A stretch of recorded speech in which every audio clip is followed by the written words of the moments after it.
Are menopause symptoms hereditary? That's a great question. Are you going to suffer through menopause the way your mother and grandmother or female relatives did? Let's talk about that.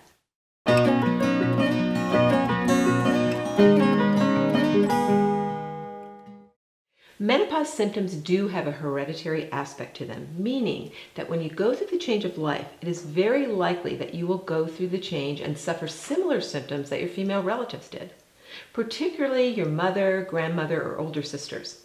The hereditary aspect of how we experience going through the change has to do with the fact that we tend to have the same kind of estrogen receptors and progesterone receptors that our female relatives have. So if your female relatives tend towards estrogen dominance, you may tend towards estrogen dominance. If your female relatives tend towards really low progesterone levels, you may tend towards low progesterone levels.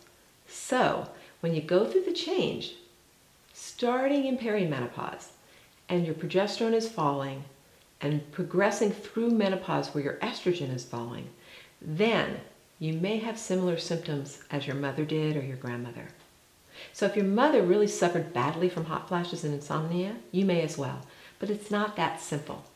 And the reason it's not that simple is because your lifestyle, the things that you choose in your life, the way you handle stress, your diet, your activity level, whether or not you decide to smoke or drink alcohol or expose yourself to a lot of toxins, all of these lifestyle choices play a factor in how you will handle menopause and how symptomatic you will be. Now, one of the biggest issues that I find with my patients is when I'm asking them about when their mothers went through menopause and what they experienced, what happened to their mothers. They don't always know, because oftentimes their moms didn't talk about it. Grandmas didn't talk about it. Women didn't talk about it in general when they were going through the change. So we can only guess about a certain age, somewhere between 45 and 55, when grandma started getting a little cranky or mom started being flushed all the time, that they might have been going through the change. They might have been going through menopause. And maybe they didn't complain much about it. So a lot of my female patients don't really have any kind of barometer in terms of their female relatives trying to predict what might happen to them as they progress through menopause. Did your mother and grandmother openly discuss menopause with you? Now, I worked with my mother and she sought my advice through the change, so I had the advantage of knowing what to expect. Except I didn't live the same life as my mom did. I had a healthier diet all my adult life. She was an emotional eater. I kept active and fit. Mom didn't. So I knew it would be easier for me. Plus, I supported my hypothalamus with Genesis Gold for 10 years before I even started going through the change. If you come from a generation of women who chose to smoke and drink cocktails frequently, you may have totally different estrogen receptors and progesterone receptors than they did, especially if you have had a healthier lifestyle and you don't abuse alcohol and you don't smoke and you eat a plant-based diet and get regular exercise and practice stress reduction techniques and are more careful about exposing yourself to endocrine disrupting toxins like plastics. You may have totally different estrogen receptors, so your menopause symptoms are not at all like your mother's or grandmother's. While your DNA plays a part on how you respond to your hormonal transitions like puberty and pregnancy and perimenopause and menopause, it isn't the only factor in the game.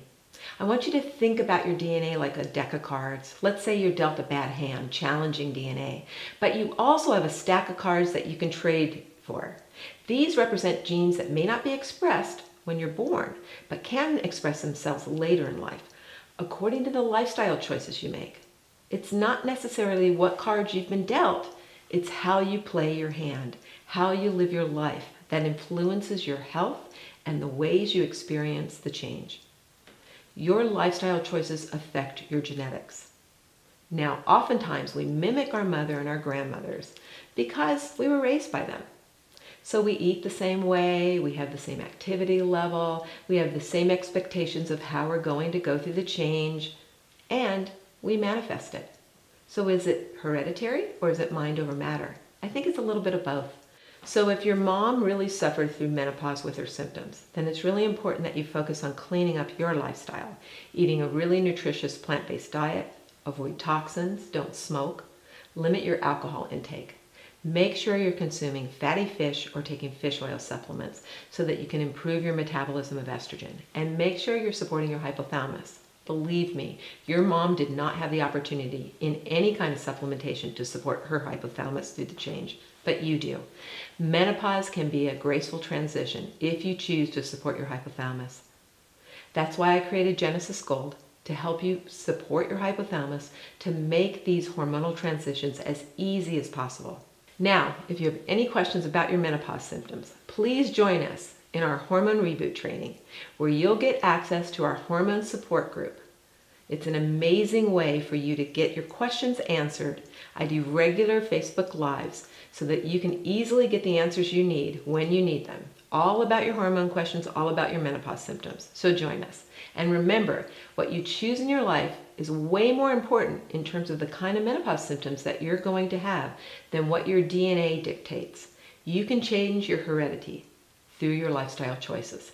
And it's not too late, even if you're going through the change now, to start to exercise, to eat a healthy, nutritious diet, to get enough sleep, to change the way you deal with stress, to change your mindset, and to support your hypothalamus so that you can make going through menopause a breeze.